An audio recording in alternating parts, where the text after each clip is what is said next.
하나님의 오늘 우리에게 주신 말씀은 요한복음 20장 19절에서 23절까지의 말씀입니다. 요한복음 20장 19절에서 23절까지의 말씀을 제가 한 절, 여러분이 한 절 교독하도록 하겠습니다. 이날 곧 안식 후 첫날 저녁 때에 제자들이 유대인들을 두려워하여 모인 곳의 문들을 닫았더니 예수께서 오사 가운데 서서 이르시되 너희에게 평강이 있을지어다. 이 말씀을 하시고 손과 옆구리를 보이시니 제자들이 주를 보고 기뻐하더라. 예수께서 또 이르시되 너희에게 평강이 있을지어다. 아버지께서 나를 보내신 것 같이 나도 너희를 보내노라. 이 말씀을 하시고 그들을 향하사 숨을 쉬시되 성령을 받으라. 함께 읽겠습니다. 너희가 누구의 죄든지 사하면 사여질 것이요 누구의 죄든지 그대로 두면 그대로 있으리라 하시니라. 아멘. 네, 오늘 저는 이 시간에 부활의 영성을 가지라, 부활의 영성을 가지라라는 제목을 가지고 오늘 말씀을 나누겠습니다. 그 전에 이제 유머 하나 하고 시작하겠습니다. 오늘 유머는요, PPT로 준비가 되어 있습니다. 이름하여 초등학생들이 시험지 문제에 실제 답을 한 그 답안입니다. 시험 문제 이렇게 나왔습니다. 리을을 소리 나는 대로 쓰시오. 답은 이제 발금이죠. 발금. 그런데 초등학생이 쓴 실제 답안은 리을. 네. 다음과 같은 경우에 알맞은 인사말은 무엇인가요? 옆집 아주머니께서 떡을 가지고 오셨습니다. 그러면 정답은 감사합니다. 그런데 안 사요. 이렇게 답했습니다. 실제 답입니다. 다음 보기와 같이 말 주고받기를 해보시오. 귀뚜라미, 미꾸라지, 지구, 구슬, 슬기. 이제 끝말잇기 하는 것처럼 이제 예시답안, 기차, 차표, 표지판. 정답 이제 쓴 거는 기러기. 네. 다음과 같은 물건들을 살 수 있는 가게는 쌀보리, 콩밭, 밥이 야채 가게인데 이 학생이 쓴 답은 이마트. 똑똑하네요. 화장실을 이용할 때에 화장실 문을 열기 전에 해야 하는 것은 무엇인지 쓰시오. 노크를 한다. 이 학생이 쓴 답은 자쿠를 내린다. 네. 네, 너무 순수합니다. 네. 네, 오늘 말씀은요, 이제 부활에 관한 말씀입니다. 오늘 말씀을 끝으로 해서 이제 복음서 말씀을 마무리하고 다음 주부터는 이제 사도행전으로 들어가려고 합니다. 그런데 우리가 이 복음서를 마무리하면서 부활에 관한 말씀을 나누지가 않을 수가 없습니다. 그래서 이 복음서의 마지막에는 복음의 핵심인 십자가와 이 부활에 대해서 나누어야 됩니다. 지난주는 우리가 십자가에 대해서 나누었고 오늘은 부활의 영성을 가지라는 제목으로 이 부활에 관한 말씀을 나누고자 합니다. 우리가 성경을 보면은 예수님께서 다윗의 자손으로 오셔서 십자가에 달려 죽으시고 부활하신다라고 하는 그 기록이 구약 성경에만 수백 번 이상 약속되어 있습니다. 예수님께서요, 갑자기 나타나신 분이 아니라 하나님의 계획과 뜻 가운데서 수천 년 전부터 언제, 어디에서 어떻게 태어나시고, 어떻게 사시고, 어떻게 죽으시고, 어떻게 부활하실 것인지가 수백 번 예언되어 있었다고 하는 것입니다. 그럼 우리가 여기서 한 가지 더 질문을 해볼 수가 있는데요. 그러면 성경의 약속대로 오신 그 예수님은 누구신가 하는 것입니다. 예수님의 누구신가에 대한 그 설명, 그 대답은 정말 여러 가지가 있을 수 있습니다. 예수님은 생명이 되시고, 길이 되시고, 빛이 되시고, 또 생명의 떡이 되시고, 선한 목자가 되시고, 양의 문이 되시고, 여러 가지 많은 설명들이 있지만, 예수님의 정체성을 가장 잘 나타내 보여주는 설명은 뭐냐면요. 다른 게 아니고 예수님은 하나님의 아들이십니다라고 하는 그 고백이에요. 이 설명이에요. 예수님은 하나님의 아들이시다라고 하는 것입니다. 이게 예수님의 정체성을 가장 잘 보여주는 설명입니다. 그러면 예수님께서 하나님의 아들이시라고 하는 그 사실을 분명하게 보여주는 그 증거가 뭡니까?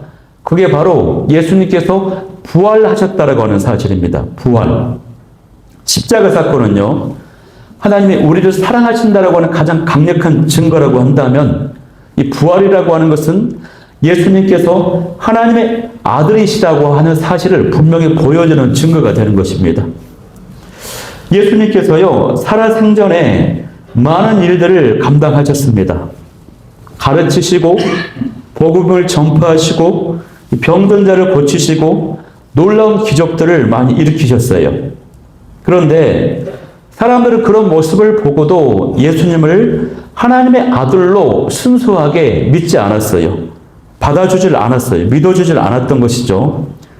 그러나 예수님께서 이 죽음의 권세를 이기시고 다시 사신 이 부활 사건만큼은 예수님께서 분명히 하나님의 아들이라고 하는 사실을 보여주는 것입니다. 이 사실을 인정하지 않을 수가 없는 거예요. 그래서 여러분, 이 부활이라고 하는 것은요, 십자가와 함께 기독교 신앙의 중심이라고 할 수 있습니다. 예수님의 부활이 없었다면 이 땅에 교회는 존재하지 못했어요. 예수님께서 십자가에서 처형당하시고 죽으셨을 때 모든 제자들은 이렇게 생각했습니다. 이제 예수님이 죽어버리셨으니 이제 다 끝났구나. 자기들도 이제 잡혀 죽을까봐 겁을 잔뜩 먹고 있었어요. 그래서 뿔뿔이 흩어져서 도망가기 바빴습니다. 그런데 예수님이 처형당하셨으니 이제 모든 것이 다 물거품이 되었다고 생각을 했는데, 근데 그 순간에 예수님이 부활하셨다라고 하는 그 소식이 사방에서 이제 들려오기 시작을 하는 것입니다. 그래서요, 이 제자들, 여기서 말하는 제자들은 12 제자들을 비롯해서 예수님을 믿었던 그 성도, 그 제자들이 예루살렘으로 다시 모여들기 시작을 한 것입니다. 그러고서는 예수님을 만났습니다. 그 부활하신 예수님을. 그 다음부터 죽음이 두렵지 않았습니다. 고난받는 것이 두렵지 않았어요. 그렇게 해서 어떻게 됐습니까? 교회가 생기기 시작한 거예요. 교회가. 그렇게 해서 교회가 시작되었고, 그 성도들은 모여서 일요일날 부활이 너무 중요하기 때문에 그 부활하신 주일에 함께 모여서 예배를 드렸고, 그때 당시에 설교의 대부분은 뭐냐면 예수님의 죽으심과 부활에 대한 설교였어요. 교리적인 것보다는 예수님이 십자가에 달려 죽으셨다, 예수님이 하나님의 아들이시다, 부활하셨다, 이런 설교를 주로 많이 하셨다라고 하는 사실이에요, 여러분. 그런데 여러분 어떻습니까? 오늘날 사람들이요, 이 부활에 대해서 관심이 별로 없습니다. 천국에 대해서 관심이 별로 없어요. 왜 그럴까요? 이 땅에서 하루하루 살기도 너무 바쁘기 때문에, 너무 치열하기 때문에 그래요. 죽음 이후에는 생각할 여력이 없어요. 마음이 여유가 없어요. 그래서 부활에 대해서, 천국에 대해서 잘 생각하지 않습니다. 그런데요, 여러분, 부활을 생각하는 것은요, 그야말로 이 땅에서 최선의 삶을 살아가도록 해주는 원동력이 되는 것이고, 이 땅에서 삶을 더 가치 있고 풍성하게, 더 의미 있는 삶이 되도록 한다라고 하는 사실을 우리는 잊지 말아야 됩니다. 제가 2가지 사연을 한번 소개해 드리겠습니다. 첫 번째 사연입니다. 서로 정말 사랑하는 연인이 있었습니다. 커플이 있었습니다. 이들은 서로를 너무 사랑한 나머지 서로가 서로에게 거의 유일한 소망이었어요. 그런데 어느 날 교통사고로 이 남자가 죽음을 당하게 되었습니다. 그러자 이 여자는요, 이 남자 없이는 살아갈 소망이 없었어요. 살아갈 자신이 없었어요.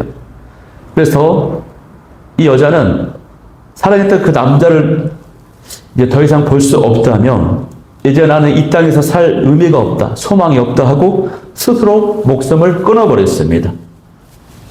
2번째 사연입니다. 어떤 딸에게 정말 사랑하는 엄마가 한 명 있었습니다.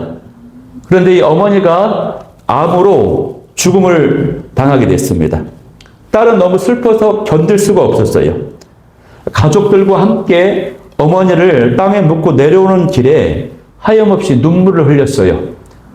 그런데 하늘도 슬펐던지 하늘에서 비가 내립니다.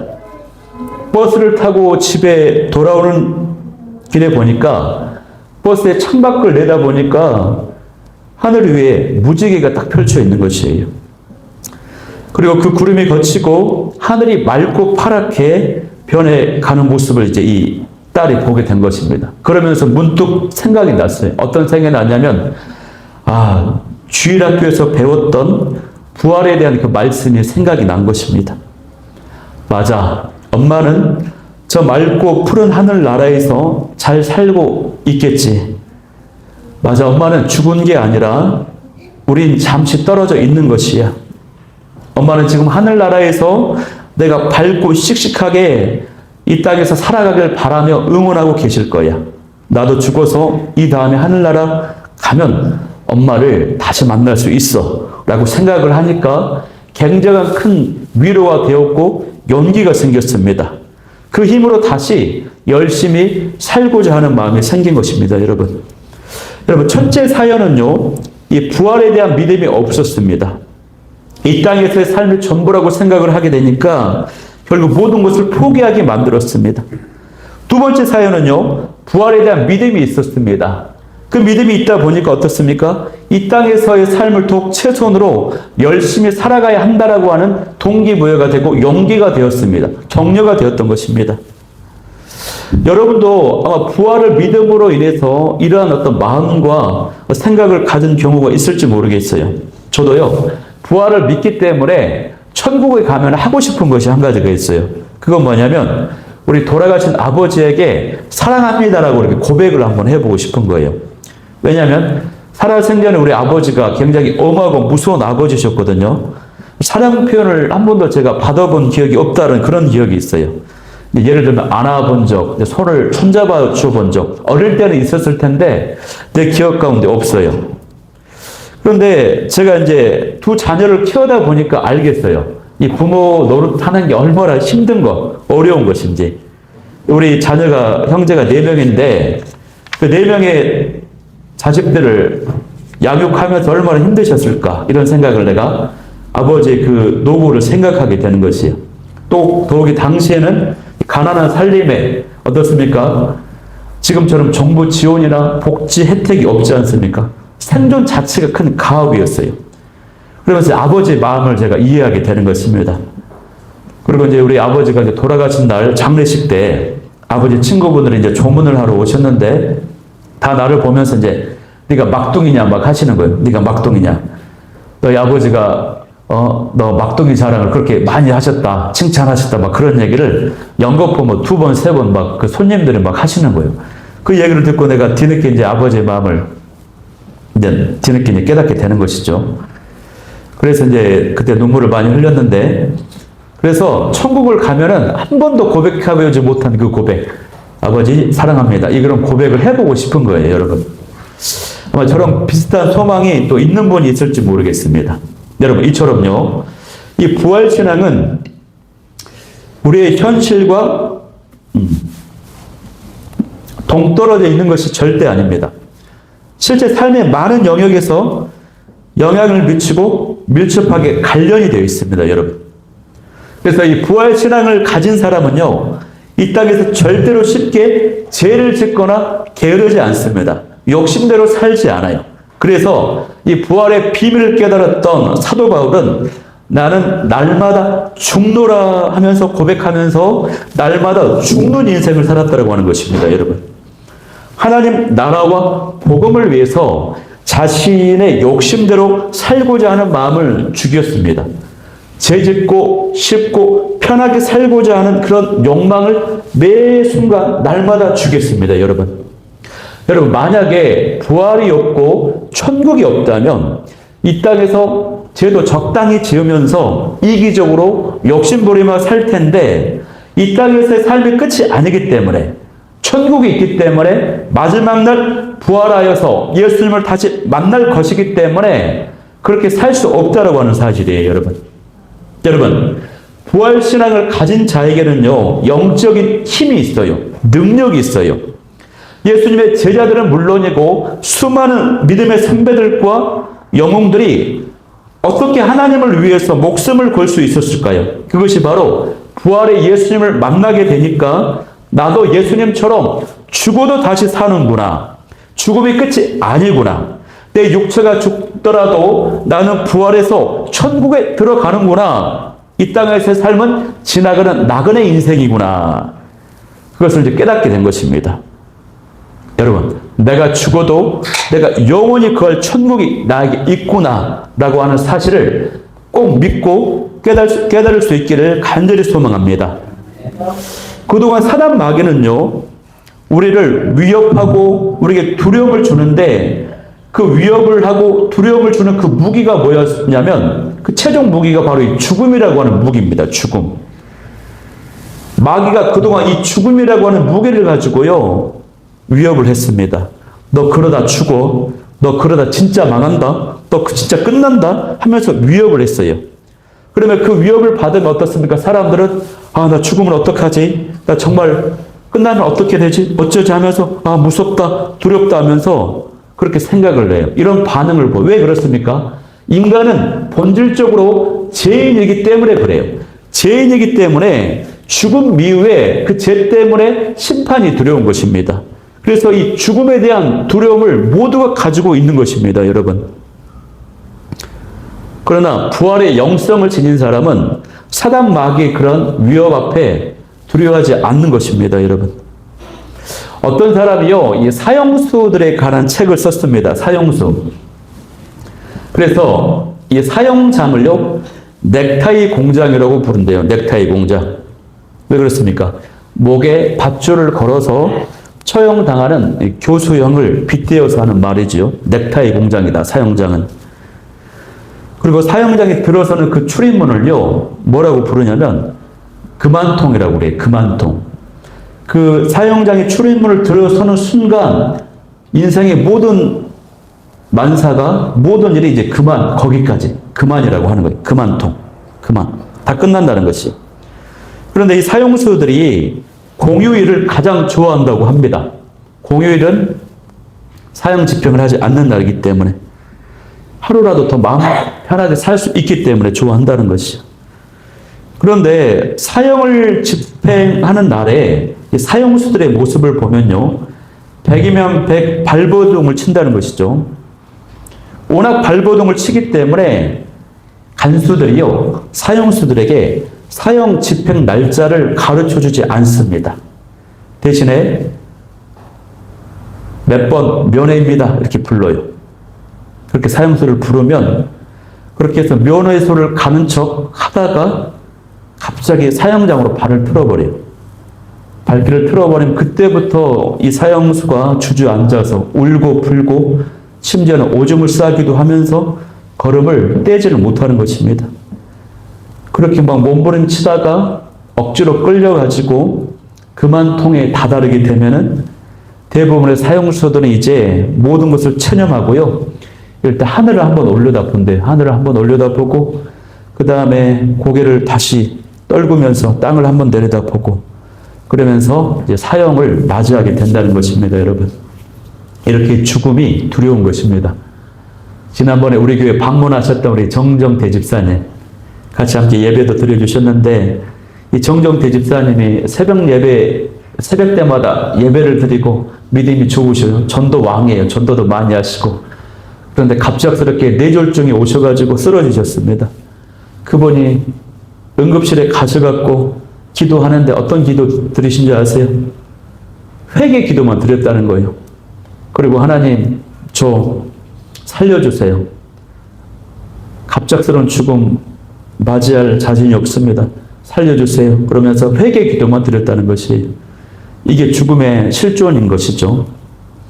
이처럼 사단 마귀가 가지고 있는 이 죽음의 공포는요, 사람들을 가장 무섭고 불안에 떨게 만드는 강력한 무기가 되는 것입니다. 그러나 여러분, 예수님을 믿으면, 특별히 부활하신 예수님을 만나면 이 죽음을 두려워할 필요가 없다라고 하는 사실입니다. 부활이요 생명 되신 예수님께서 우리의 죄의 문제, 죽음의 문제를 해결해 주셨기 때문에 그렇습니다, 여러분. 그런데 마귀는 기껏해야 우리에게 겁주는 것이 너 그러면 죽는다는 것이에요. 겁먹을 필요 없어요. 난 죽어도 다시 산다. 예수님이 이미 승리하셨다 하는 그런 부활신앙, 부활의 영성으로 충만한 저와 여러분이 다 될 수 있기를 소망합니다.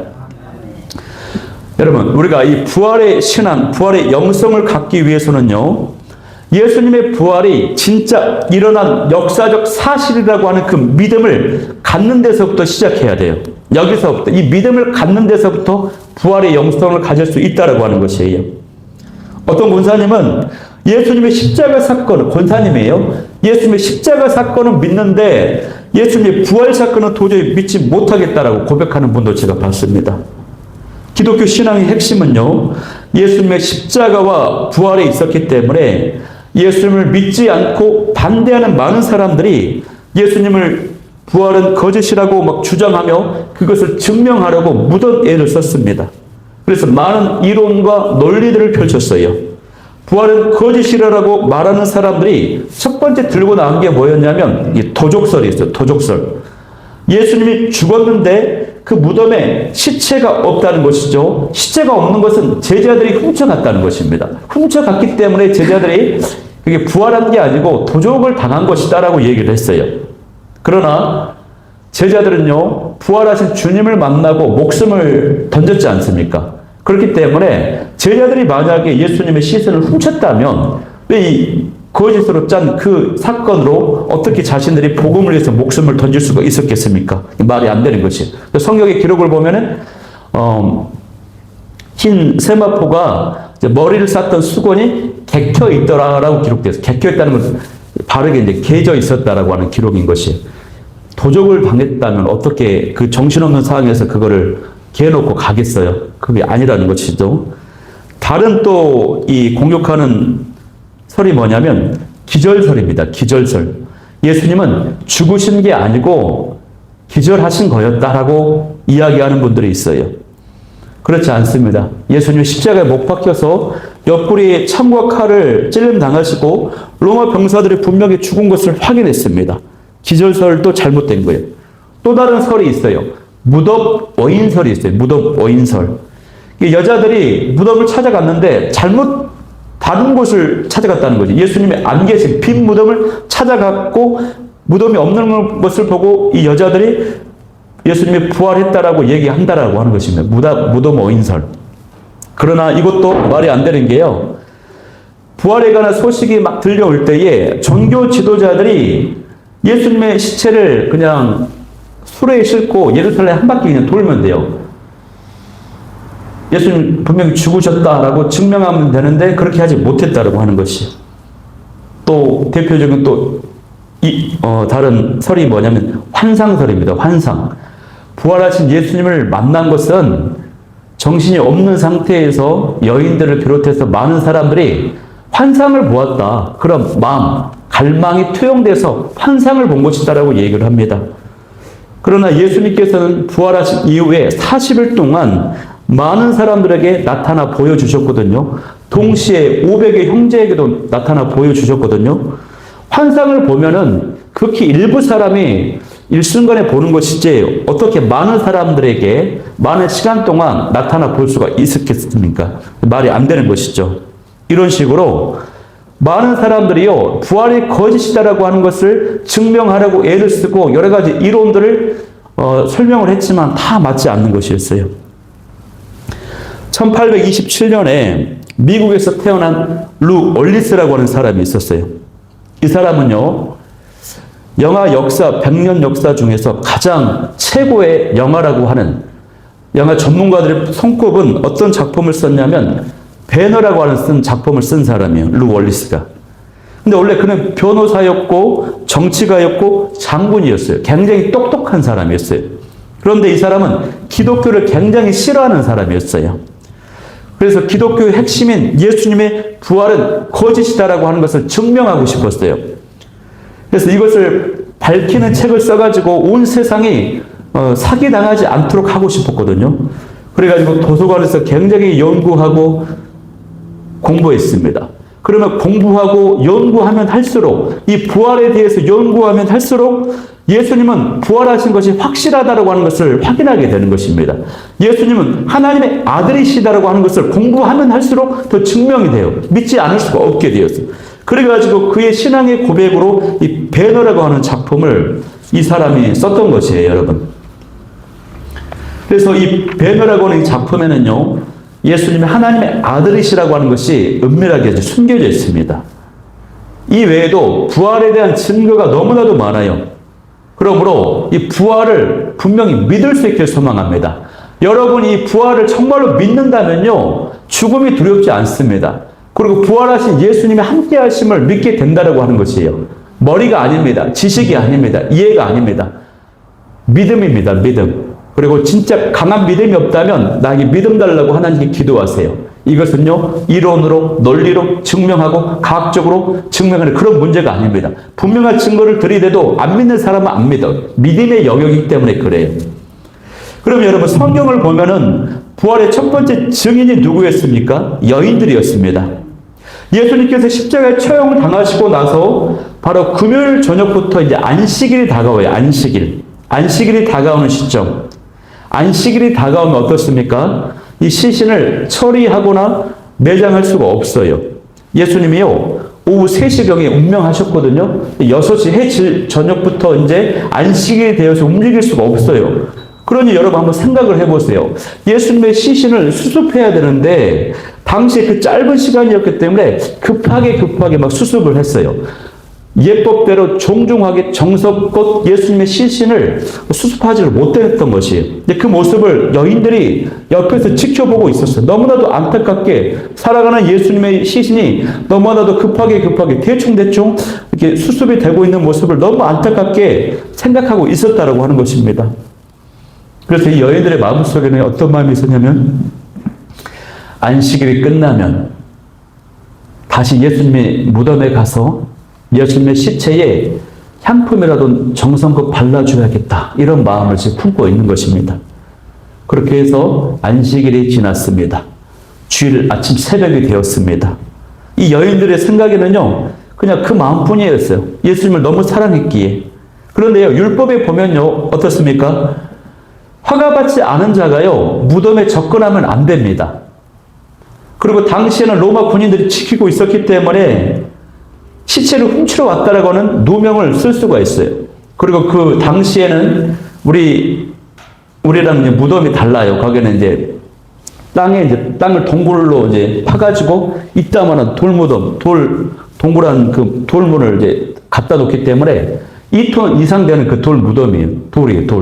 돌문이. 여자들은 못 움직입니다. 움직일 수가 없습니다.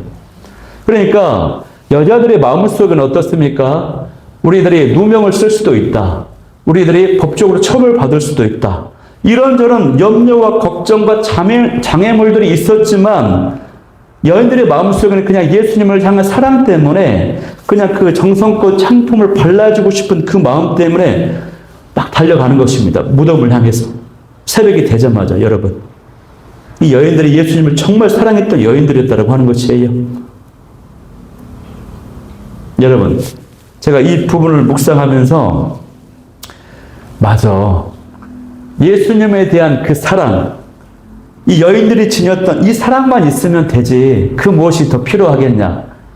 아무 문제 없다. 이 사랑만 있으면 우리 인생 다 끝나겠구나, 이런 감동이 들렸습니다.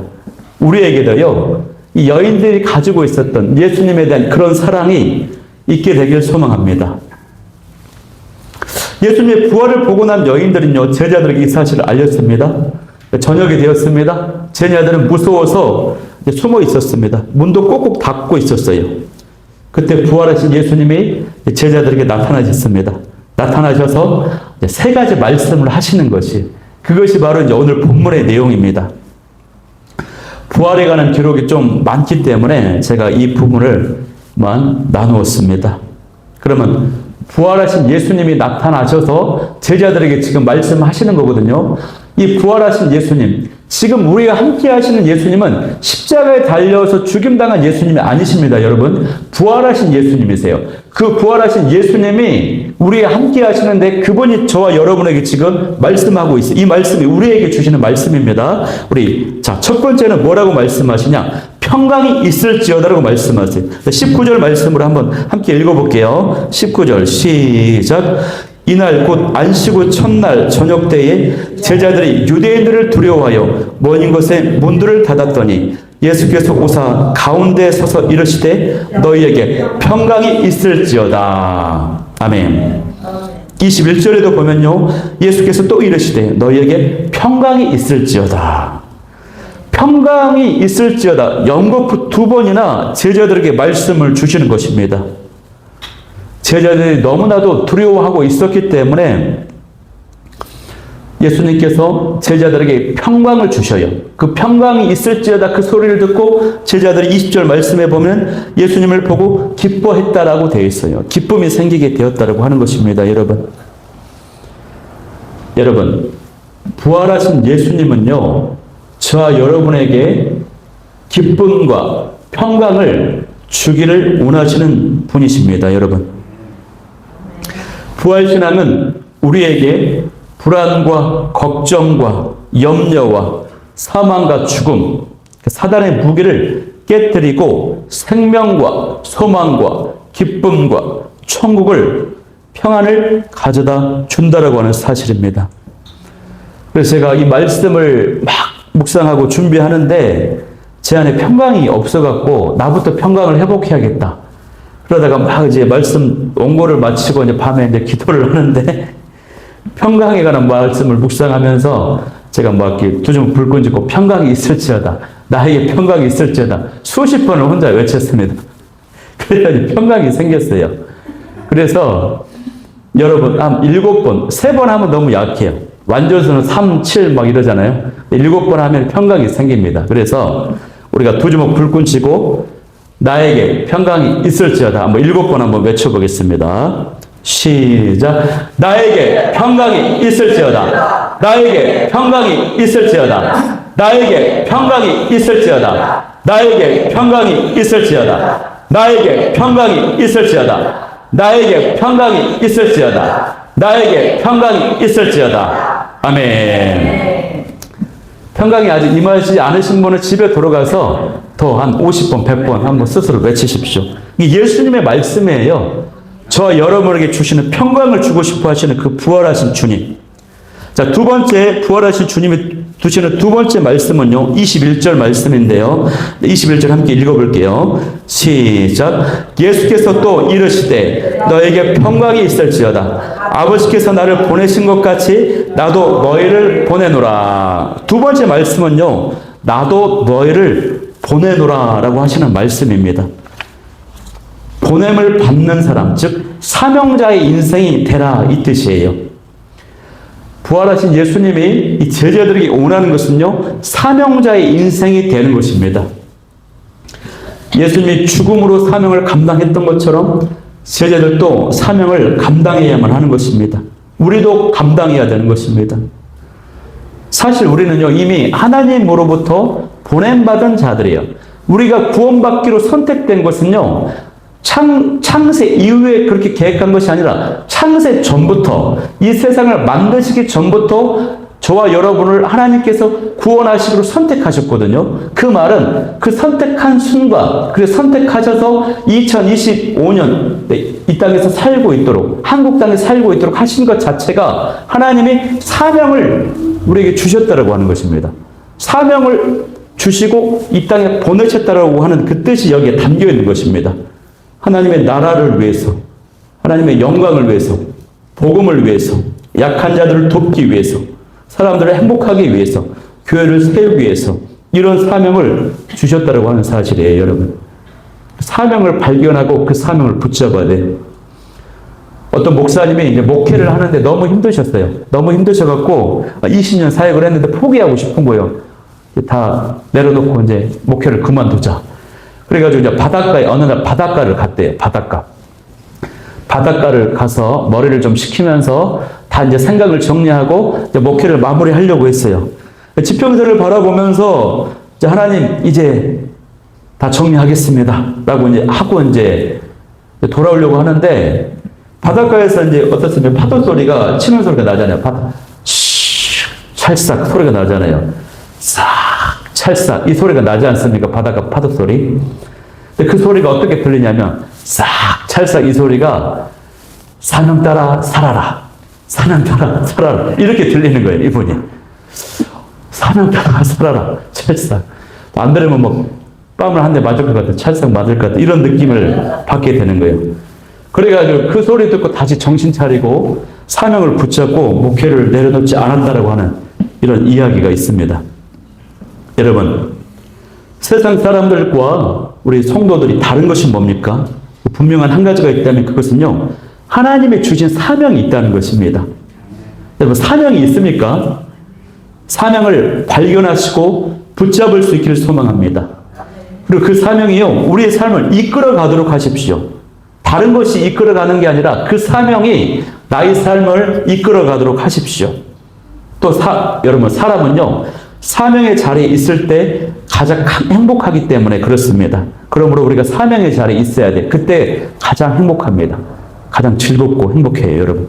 마지막 이제 세 번째로 부활의 주님이 하시는 말씀은요, 성령을 받으라는 것입니다. 우리 마지막 23절 말씀 읽겠습니다. 시작. 너희가 누구의 죄든지 사하면 사하여질 것이요 누구의 죄든지 그대로 두면 그대로 있으리라 하시니라. 아멘. 즉 영적인 생명력을 지닌 성령 충만한 사람이 되라는 것입니다. 그러니까 이제 부활하신 예수님이 원하시는 것은요, 성령 충만함을 덧입는 것이에요. 이 말씀하시면서 예수님이 숨을 후 내쉬면서 입김을 내뿜으면서 이 말씀을 하세요. 성경에서 숨을 내뿜는 거, 이런 기록은요, 생명이 없을 때 생명을 잃어버린 자에게 생명을 부어주시는 이런 모습인 것입니다. 예수님이 보실 때 제자들이 지금 두려워했었고 모든 것들을 다 잃어버린 상태여서 다시 능력을, 생명력을 주시는 것입니다. 성령의 충만함을 부어주시는 것입니다, 여러분. 자, 이 말씀을 통해서 우리가 확인하게 되는 것은 뭡니까? 부활하신 예수님, 지금 우리와 함께 하시는 예수님은 십자가에 달려 죽으신 예수님이 아니라 부활하신 예수님인데 그 예수님이 우리에게 원하는 그 말씀은요, 기쁨과 평강이 가득하게 되기를 원하신다라고 하는 거. 두 번째는 사명자의 인생이 되기를 원하신다라고 하는 거. 세 번째는 성령의 충만함을 덧입어서 그 사명을 감당할 수 있게 되기를 원하신다라고 하는 거. 이것이 바로 부활하신 예수님이 저와 여러분에게 원하고 있는 것이라고 하는 것입니다, 여러분. 그리고 그것을 갖추는 사람이 바로 이 부활의 영성을 지닌 성도라고 하는 사실이에요. 바라옵기는 평강과 기쁨이 있고 사명을 잘 감당하고 성령 충만한 사람이 되어서 부활의 영성을 지닌 저와 여러분이 다 될 수 있기를 간절히 소망합니다. 오늘 말씀 붙잡고 간절히 기도하기를 원하는 기도 제목 세 가지는요, 부활신앙으로 부활의 영성이 충만케 되게 하여 주옵소서. 두 번째는 부활의 주님이 주시는 그 평강을 덧입게 하여 주옵소서. 세 번째는 사명을 붙잡게 하시고 성령 충만으로 그 사명을 잘 감당하게 하옵소서. 이 기도 제목 가지고 우리 찬양하고 기도하고 마치도록 하겠습니다.